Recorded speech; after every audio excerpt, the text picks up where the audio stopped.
I'm also learning that presence is a skill, and staying in the present moment helps me deal with what's actually in front of me rather than a screen. So when I get far down a rabbit hole on social media and I'm doom scrolling, the best thing I can do is pause, notice how I feel, do a body scan, like just quickly notice, how does my mind feel? How does my body feel? And then take that cue if I'm feeling stressed or jealous or less than, to put the phone down and go touch grass, go color, go read, go watch a TV show, go call a friend or a family member, go hang out with friends, make social plans.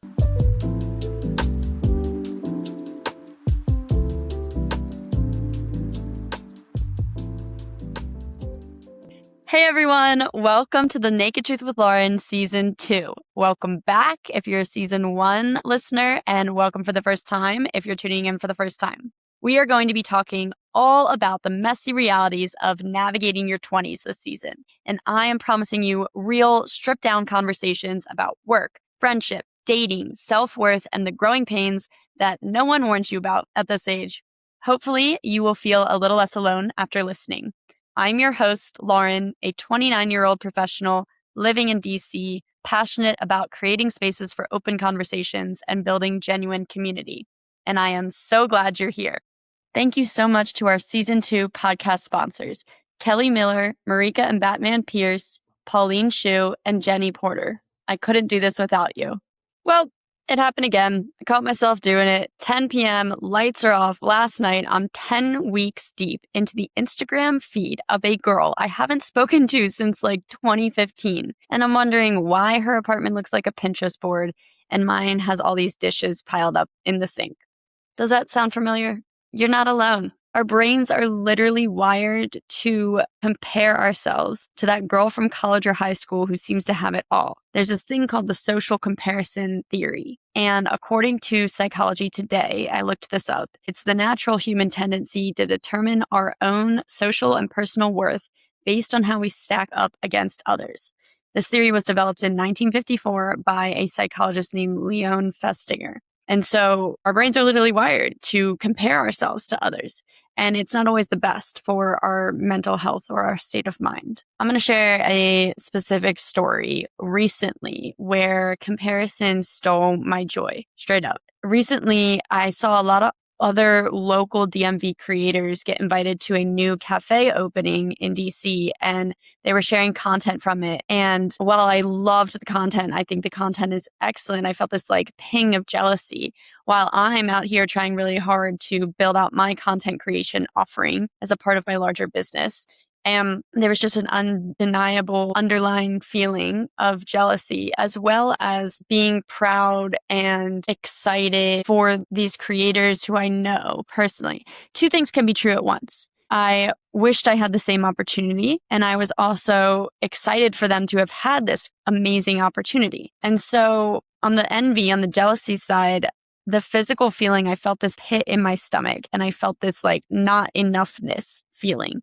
I felt behind in my content creation journey.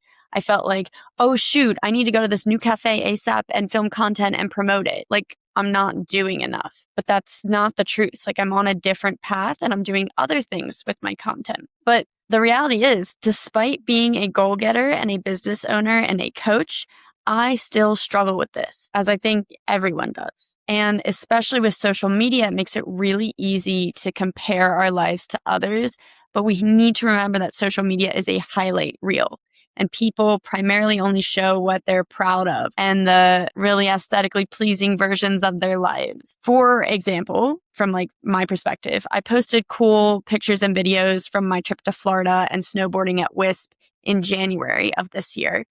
And those didn't show the work stress I was experiencing behind the scenes and logging online whenever I had the chance to bang out work tasks, like writing my newsletter. It was like Sunday and my newsletter goes out Monday, and I hadn't had a chance to write it before. So like one of the nights while my friends were like downstairs playing games, I like snuck off for a couple minutes to write and schedule my newsletter for the next day. And I was stressing about work stuff. But obviously my social media posts didn't show that. And I think It's really relatable, especially for those of us in the DC area. There's this like high pressure environment here to be on top of our games or be at the peak of our career and be so focused and live these curated lives that we see on LinkedIn and Instagram. Like you see people posting about them climbing the corporate ladder or doing incredible career related things on LinkedIn. And you see people posting about their fancy trips and like travel experiences and different accomplishments like graduating grad school, whatever it is, but it's all curated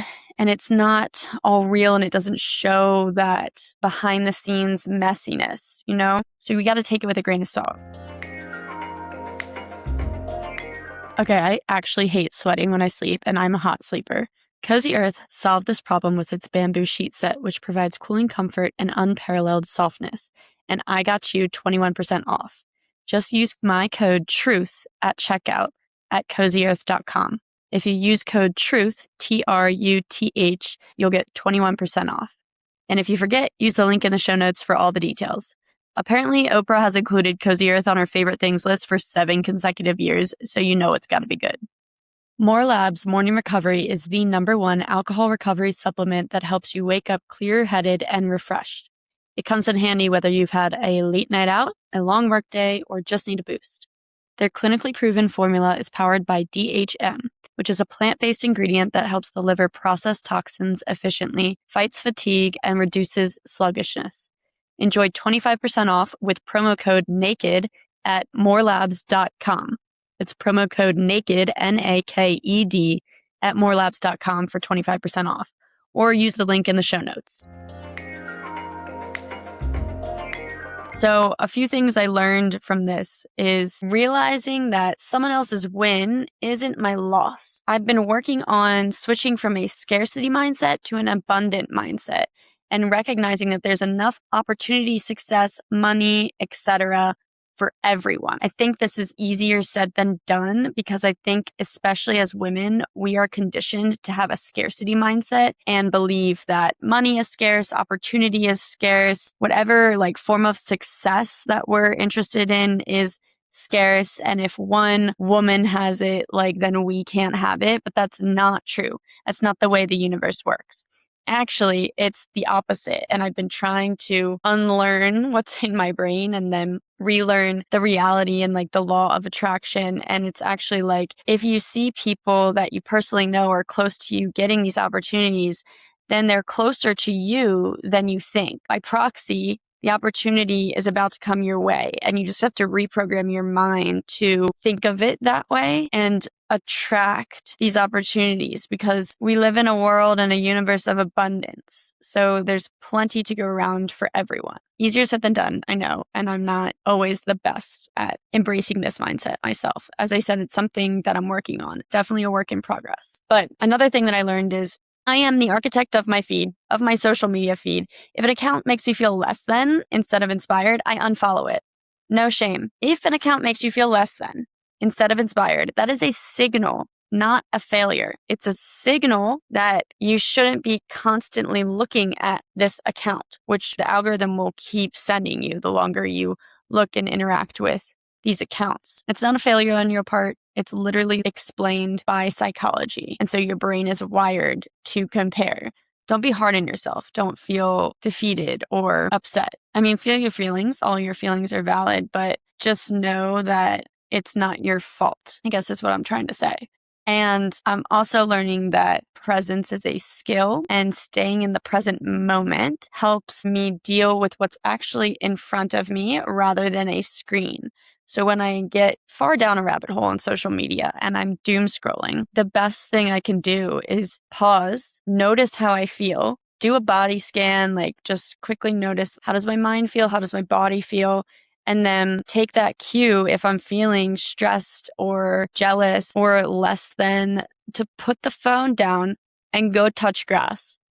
Go color, go read, go watch a TV show, go call a friend or a family member, go hang out with friends, make social plans, make travel plans, whatever it is. Go outside, go on a run, go to the gym, move my body, okay? Maybe meditate if you're into that. Like do something like a mindfulness activity. And it like reintroduces you back into the real world. Social media is not the real world, and it's important to take a step back and realize that. Again, easier said than done.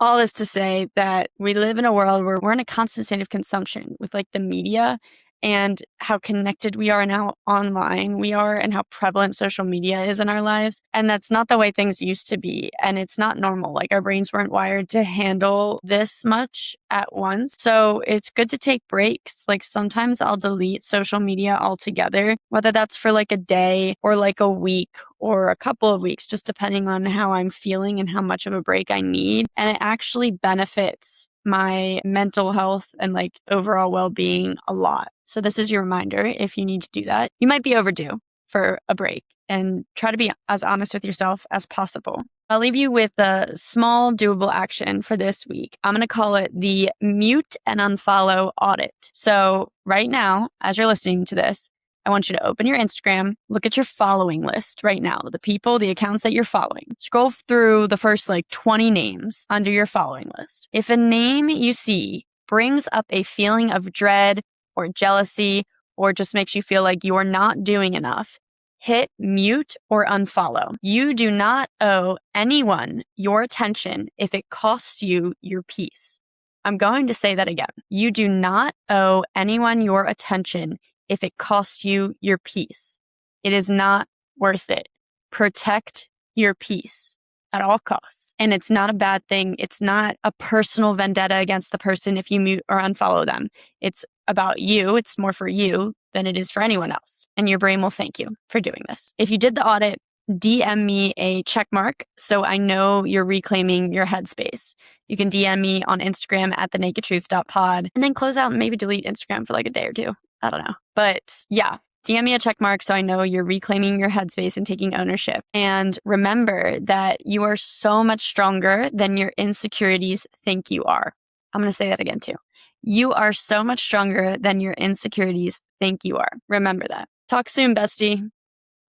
Thanks for listening to The Naked Truth with Lauren. If you like the show, make sure to subscribe, rate, and review it on whatever platform you're listening or watching. It helps other women just like you to find the show. And if you have a friend who needs to hear this episode, share it with them. If you want to hear more from me, sign up for my community gratitude practice newsletter at thenakedtruthwithlauren.com. You'll receive a quick dose of gratitude every week to help shift your focus from what's missing to what's meaningful in your life. And you can follow along on Instagram at thenakedtruth.pod for more inspiring content. Catch you on the next episode.